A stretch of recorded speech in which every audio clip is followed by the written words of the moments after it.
રાષ્ટ્રીય યુવા દિન નિમિત્તે ભારત વર્ષના યુવાન અને યુવતીઓને એ સંદેશો છે કે રાષ્ટ્રની પ્રગતિ માટે વધારે કલાક કામ કરે, કમસે કમ 14 કલાક કામ કરે.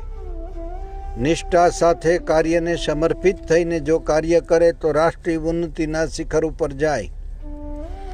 સ્વામી વિવેકાનંદજી એમ કહેતા, હિન્દુ ધર્મના 33 કરોડ દેવી દેવતાઓ છે, પણ હે ભારતના યુવાનો, હું તમને એમ કહું છું કે તમે તમારા ઉપર ભરોસો રાખજો.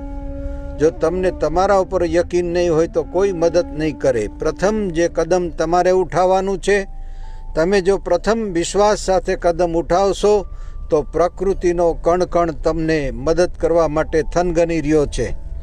માટે યુવાનો જાગૃત બનો અને ધર્મ અને વિજ્ઞાન બંનેનો સ્વીકાર કરી અને રાષ્ટ્રને મદદ કરો.